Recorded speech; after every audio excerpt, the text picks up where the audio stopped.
Mira hated losing, and one birthday, that need to win almost destroyed her.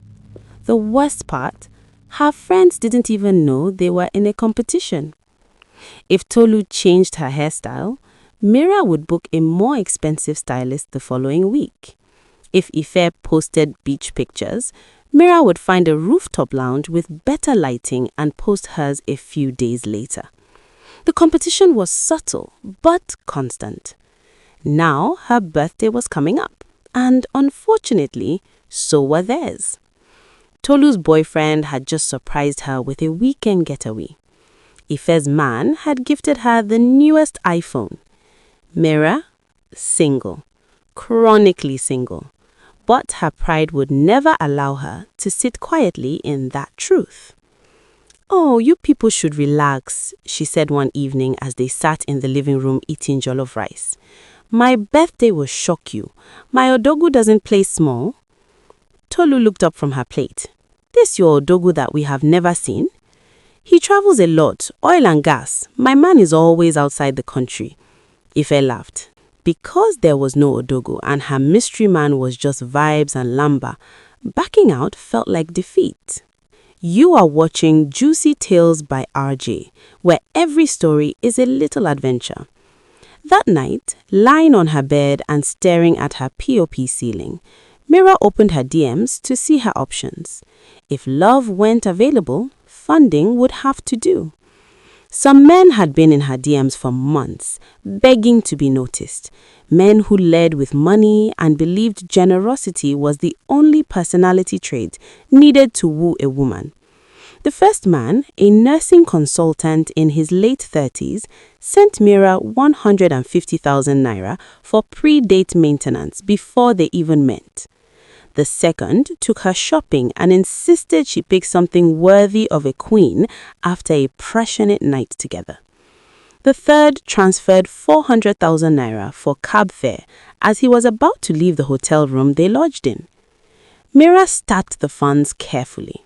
She hid the clothes she had shopped for and planned to reveal everything on her birthday as a gift from her mystery man. Mira had over 500,000 naira, but it wasn't enough for her plan. She needed to go big. She reviewed her list again to check for the remaining items: a luxury cake, a surprise delivery on her birthday morning, balloons, a watch, a full bag of new designer clothes, and a bouquet so large it would need its own chair. She smiled gleefully. Mira had checked everything on her list except for two things. "I can't wait to see the look on their faces, the way they would gasp when they see my package," she thought. That's when she met Kenny. Kenny was a reserved tech bro. They met at a lounge one Wednesday night.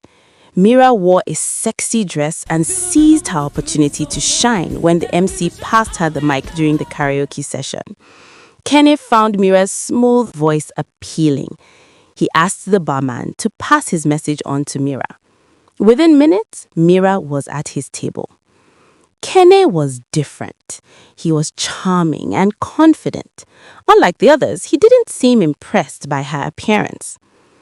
"I like that you're competitive," he said casually. Mira smiled. "What makes you think so?" she asked. "With the way you owned the riffs and displayed your vocal prowess, I can tell you took the karaoke seriously."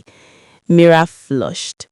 The duo talked about different things and exchanged contact information by the end of the night. They agreed to meet the day before her birthday. On Friday, Mira went for a Brazilian wax. Then she stopped at her beauty salon to get her brows laminated. She fixed a fox eyelash extension, did her nails, and had a facial treatment. By the end of her maintenance routine, Mira felt silky smooth.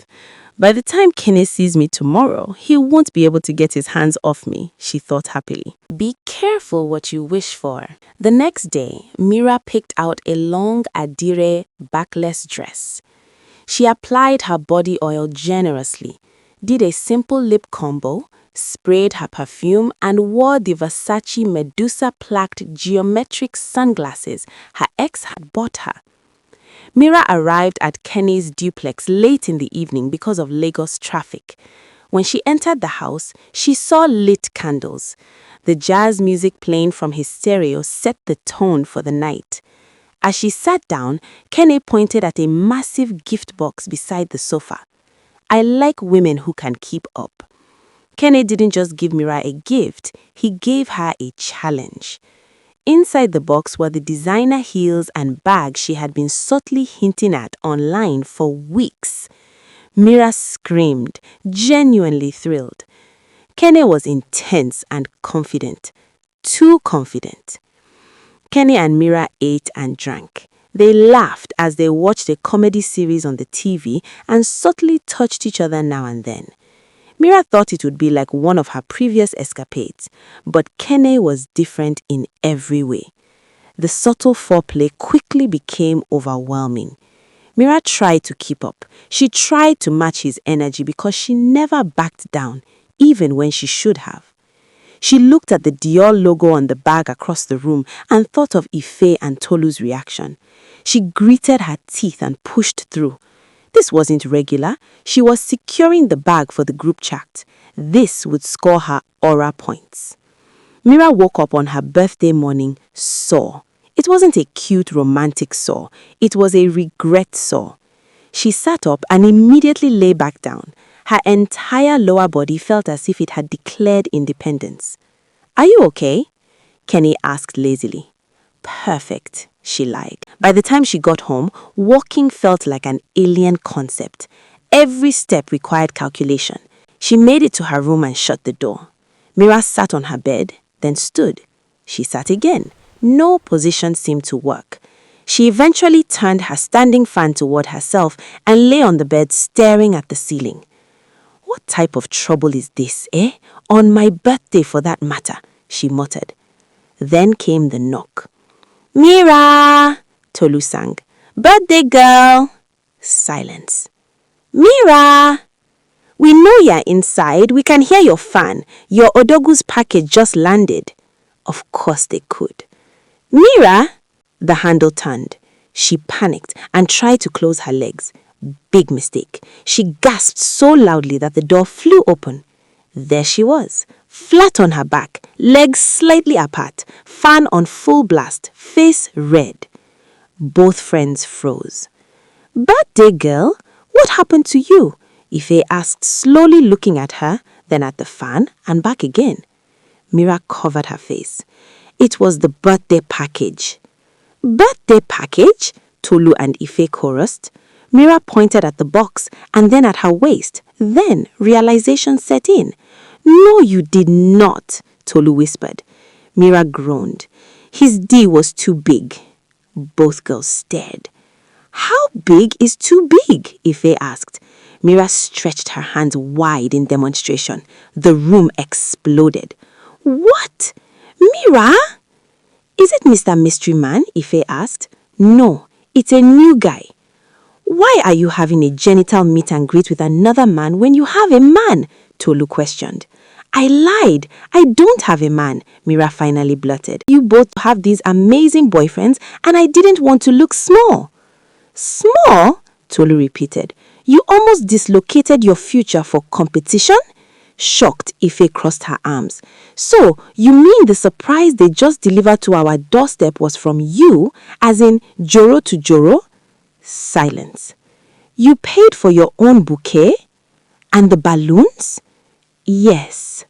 "And the watch?" "Yes." "And the 4-tier cake?" They burst into laughter until they were wheezing.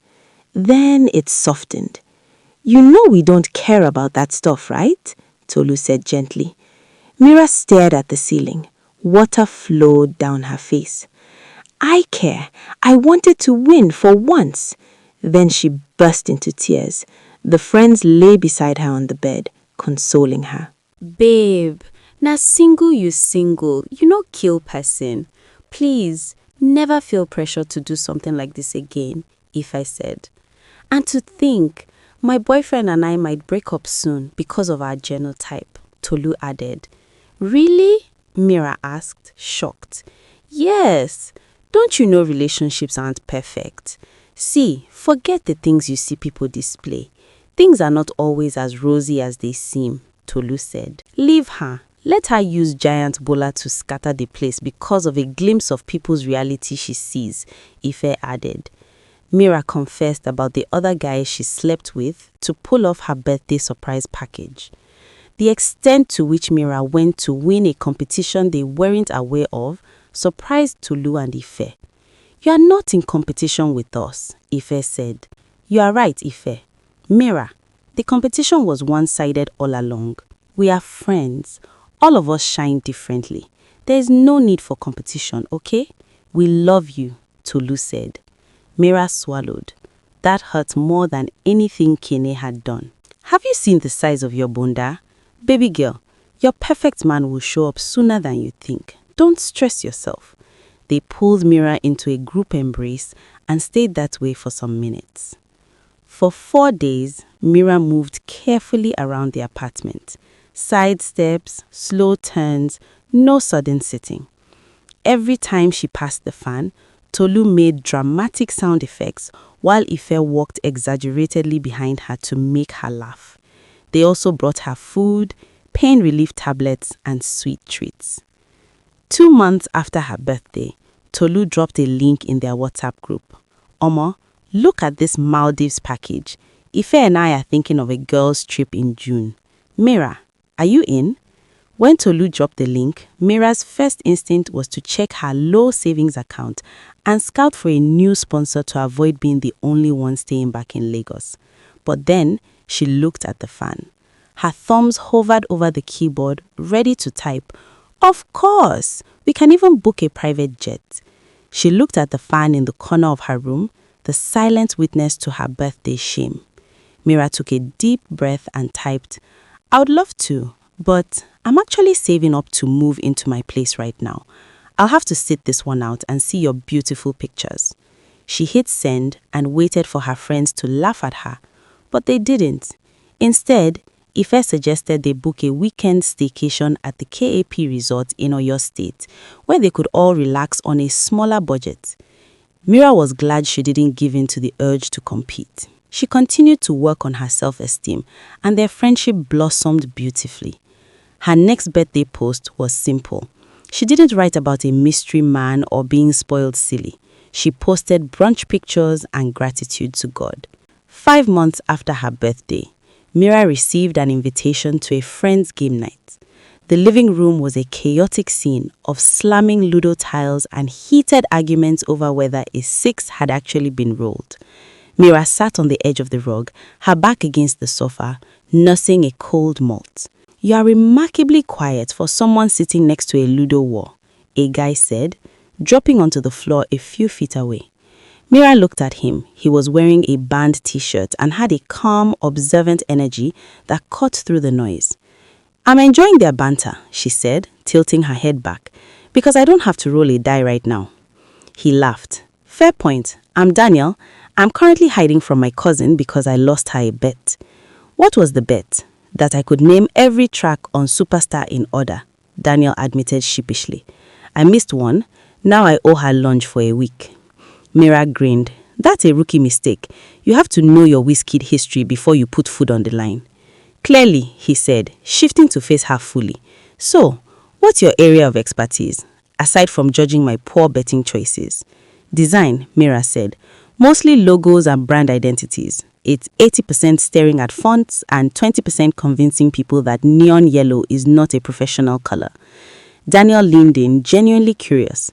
"I'm a developer. I'm usually the one trying to figure out how to make those neon yellow designs actually work on a screen. It's a struggle."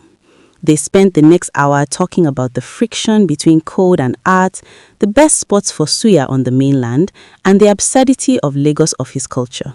Their conversation was effortlessly interesting. Daniel stood up and held out a hand when True Love by Wizkid came on the speakers. "I'm a terrible dancer, but I can do my little 1-2 step." Mira laughed as she took his hand. It was warm, steady. They danced together, immersing themselves in the sweet music, zoning out the surrounding noise. Daniel and Mira's connection didn't end when the host packed the Ludo board away at the end of the game night. 2 weeks later, Mira was sitting across from Daniel at a small, quiet buka in Surulere. No candlelight or jazz music, just the smell of hot amala and the sound of Daniel laughing as she explained her stubborn design client of the day. "You are very different from what I expected," Daniel said, setting his water down. Mira paused, her hand hovering over the bowl. "What did you expect? I saw you across the room that night and you looked strict, like you would snub anyone who tries to talk to you. But when you talk about your work, or your friends, or even how much you hate Lagos traffic, I see a genuine and much more interesting person." Mira felt a familiar prickle of heat in her neck. For the first time, it wasn't the heat of a lie or the flush of a performance. It was the warmth of being seen. "I've spent a long time trying to be interesting for the wrong reasons," Mira admitted, her hand scooping another shaki from the bowl. She bit into the shaki and licked her lips. "Good," Daniel smiled, "because I love this version of you I met." The weeks turned into months and their friendship became a relationship. With Daniel, there were special gifts and expensive trips, but most importantly, there were rainy Saturday mornings, long voice notes about their dreams, and a man who didn't need her to be anything other than Mira. She hadn't just met someone at a game night, she had finally met her person. Daniel was a gentle and kind man who was equally crazy about her. In the quiet space Daniel created for her, Mira was at peace with her life. What do you think about Mira's story? Would you have forgiven her like Ife and Tolu did? Or would you cut her off? Every week on Juicy Tales by RJ, I share real stories about real people navigating moments that change everything. If this story meant something to you, like this video and subscribe to join the community. And tell me in the comments, where are you watching from? I really want to see how far these stories are reaching. I'll see you in the next video.